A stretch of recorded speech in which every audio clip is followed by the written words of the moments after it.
Bienvenue dans le podcast Loher, le podcast qui vous permet de démystifier le droit et de le rendre accessible dans votre aventure entrepreneuriale en tant qu'entrepreneuse. Parce que dans Loher, on pense que le droit et l'avocat doivent être les alliés de la réussite entrepreneuriale des femmes. On parlera donc d'entrepreneuriat, de cerveau reptilien, de contrat, de sororité ou encore de Beyoncé. Bonne écoute à toutes! Bonjour à toutes et bienvenue dans Loher, le podcast qui vous accompagne dans votre aventure entrepreneuriale avec des conseils juridiques clairs et accessibles. Je suis Estelle Bi, avocate en droit des affaires et aujourd'hui, je voulais revenir aux basiques, aux questions qu'on me pose régulièrement dans mon exercice. Je voulais vous parler de 5 erreurs courantes que font beaucoup d'entrepreneuses lorsqu'elles choisissent leur statut juridique et qui peuvent leur coûter extrêmement cher. Le choix du statut, c'est une décision clé et fondamentale pour votre activité, pour votre business. Mais trop souvent, on le fait à la va-vite sans en mesurer vraiment toutes les conséquences. Et malheureusement, ce que moi je remarque dans mon activité d'avocate, c'est que cela peut vous coûter extrêmement cher à terme, comme vous le verrez dans cet épisode. Pour que vous puissiez vous rendre compte, aujourd'hui, je vais vous partager des erreurs réelles que certaines de mes clientes ont pu commettre pendant leur activité entrepreneuriale. Ces erreurs, évidemment, elles auraient bien aimé les connaître avant de se lancer et donc, bonne nouvelle, à la fin de cet épisode, je vous parlerai d'un programme en ligne de 2 heures que j'ai créé pour vous aider à éviter tous ces pièges. Alors, restez avec moi jusqu'au bout. Erreur numéro 1.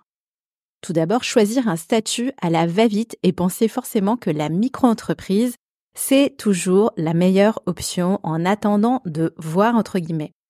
Donc, la première erreur que je remarque souvent, c'est de se précipiter sur le statut de la micro-entreprise parce que c'est simple, à ce qu'il paraît. Alors oui, je comprends, on a toute envie de se lancer rapidement et sans complications. Mais attention, c'est pas forcément un statut adapté à toutes les activités ni à toutes les situations, même si effectivement la création de ce statut de micro-entreprise peut se faire facilement en ligne. Et c'est ce qui s'est passé pour une de mes clientes, on va l'appeler Julie, parce qu'au cours d'une consultation, on s'est rendu compte que Julie avait beaucoup trop de dépenses professionnelles dédiées à son activité et qu'elle aurait sans doute dû se mettre en société dès le début. Donc en général, si vous avez beaucoup de dépenses en termes d'investissement et que vous avez un peu de temps devant vous avant de générer du chiffre d'affaires, il est possible en réalité que la micro-entreprise ne soit pas le statut qui soit le plus adapté à vos besoins. C'est d'autant plus vrai si typiquement, vous souhaitez bénéficier de vos droits au chômage, une autre raison qui va faire que ce n'est pas forcément la micro qui vous conviendra. Donc Julie, dans mon exemple, s'est donc rendue compte que si elle s'était mise en société depuis le début, peut-être qu'elle aurait pu payer moins d'impôts parce que de toute façon, elle avait justement généré un résultat quasi nul sur sa première année d'activité entrepreneuriale. Même chose sur cette question de micro-entreprise.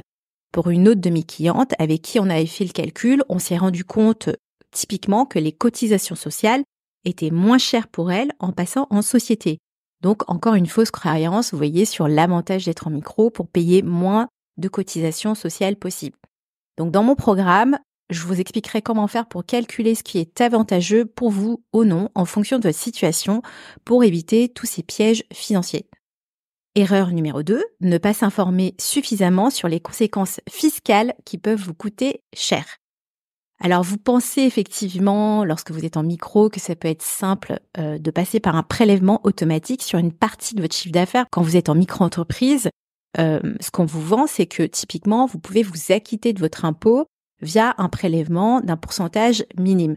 Et c'est justement sur cette question de prélèvement que ça peut devenir un peu dangereux.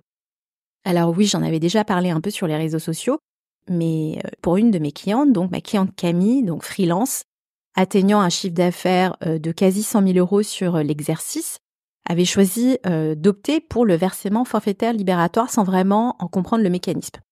Donc elle pensait pour elle que c'était plus simple de s'acquitter directement de son impôt parce que en fait souvent ce qui se passe, moi lorsque je reçois mes clientes au cabinet, c'est qu'elles vont me dire moi j'ai choisi ce statut, cette option pour payer directement les impôts tous les mois par souci de facilité administrative. Sauf qu'en réalité, ce qu'elles ne savaient pas, c'est qu'elles n'y avaient pas droit parce que ses revenus dépassaient un certain seuil. Donc résultat, après un rapide calcul en consultation avec moi, on s'est rendu compte qu'il lui restait 15 000 € d'arriérés d'impôts. Et forcément, elle était embêtée parce elle était enceinte et en plus, elle avait donc comme projet d'acheter un appartement avec son nouvel amoureux. Donc, ne pas comprendre ce qui se passe au niveau des impôts, c'est clairement le genre d'erreur qui peut vous coûter cher, littéralement. Ne pas s'informer en amont peut avoir des conséquences extrêmement graves sur vos finances, mais aussi sur vos projets. Donc, dans mon programme, je vous expliquerai comment choisir le régime fiscal le plus avantageux et surtout comment éviter ces pièges pour ne pas vous retrouver avec une facture salée à cause d'une mauvaise information ou bien d'une absence d'information. Erreur numéro 3, ne pas prendre en compte la question du régime matrimonial. Donc, un autre piège qui est souvent sous-estimé, c'est de ne pas intégrer sa situation personnelle, notamment la composante mariage dans le choix de votre statut. Donc, par exemple, si vous êtes marié et sous le régime de la communauté, un certain nombre de dettes professionnelles peuvent quelquefois affecter votre patrimoine commun. Et attention, quelquefois, ça va marcher dans les deux sens. Si votre entreprise se développe bien, ça peut avoir un impact inattendu. Et là, je vais vous parler d'un cas client que j'ai eu, une cliente que j'ai reçue en consultation et qui typiquement voulait divorcer. Son entreprise générait donc du chiffre de manière plutôt honorable. Et en fait, elle n'avait jamais pensé aux conséquences du régime matrimonial sur la valeur de sa boîte. Et donc, elle s'est retrouvée dans une situation où elle devait, justement, dans le cadre du divorce, verser la moitié de la valeur de son entreprise à son futur ex-conjoint, parce que mariée sous le régime de la communauté. L'entreprise valait donc à ce moment-là, au niveau de l'expertise, 150 000 €. Donc, je vous laisse imaginer la chose en fait pour ma cliente, donc devoir la moitié des 150 000 €, donc 75 000 € dans le cadre de la communauté, dans le cadre de la liquidation de son mariage. Donc c'est une question délicate, cette question du régime matrimonial, du choix du régime matrimonial plutôt. Donc c'est un sujet de discussion à avoir avec votre mari ou bien votre futur mari pour comprendre concrètement ce qu'il se passera pour votre entreprise en cas de divorce. Donc sujet de discussion, malheureusement insuffisamment abordé dans les couples au moment de la création de votre activité. Donc dans mon programme, ce que j'essaierai de faire, c'est d'aborder cette question du régime matrimonial pour vous aider à comprendre les enjeux de votre régime matrimonial et surtout comment faire pour faire en sorte de vous protéger au mieux en cas de séparation. Erreur numéro 4, ne pas s'informer suffisamment et anticiper la question du congé maternité. Donc là, oui, on va parler du congé maternité pour les entrepreneuses. On n'est pas toutes concernées par cette question, notamment parce que, évidemment, on peut ne pas vouloir d'enfants ou encore si typiquement on a déjà eu des enfants, on n'en veut pas d'autres et dans ce cas-là, la question du congé maternité ne va pas forcément vous concerner.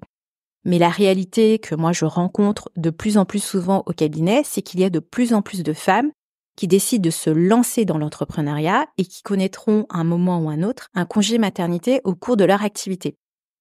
Alors ce congé maternité existe, évidemment, mais le problème en réalité, c'est qu'il est loin d'être idéal. Donc beaucoup d'entrepreneuses et de plus en plus ont envie de prendre un congé maternité comme une salariée, notamment en termes d'arrêt de travail. Mais la réalité, c'est que les indemnités journalières aujourd'hui octroyées par les caisses d'assurance maladie sont souvent relativement basses. Donc ce qui va pousser les entrepreneuses à piocher dans leur trésorerie personnelle, mais surtout, ça va les pousser à reprendre rapidement le travail après avoir accouché pour éviter de mettre en danger leur société. Donc dans mon programme, je vous aiderai en fait à comprendre les véritables enjeux du congé maternité pour vous entrepreneuses et surtout pour vous aider à vous organiser en amont pour ne pas vous retrouver dans cette situation. Erreur numéro 5, ne pas se renseigner en amont et anticiper sa situation personnelle comme typiquement la retraite. Donc, ne pas anticiper ni s'occuper de cette question du statut, souvent, elle se fait au détriment de votre retraite. Dans le choix du statut, la question de l'anticipation, c'est vraiment le maître mot pour ne pas ressortir perdante d'un point de vue financier. Évidemment, à un instant T, aujourd'hui, vous allez lancer votre activité et évidemment, vous allez choisir un statut adapté à votre chiffre d'affaires actuel. En réalité, Souvent, ce qui va se passer, c'est que vous allez mettre en fait vos billes au bon endroit dans votre entreprise et forcément, votre entreprise va grandir. Et là, en fait, si vous n'anticipez pas, notamment sur cette question de statut, sachez que si vous dépassez les plafonds et que vous ne prenez pas les choses en main, en fait, on va vous sortir de force de ce régime de la micro, peut vous coûter en réalité extrêmement cher et puis surtout, vous ne comprendrez pas les conséquences de ce changement donc de statut qu'on vous aura imposé.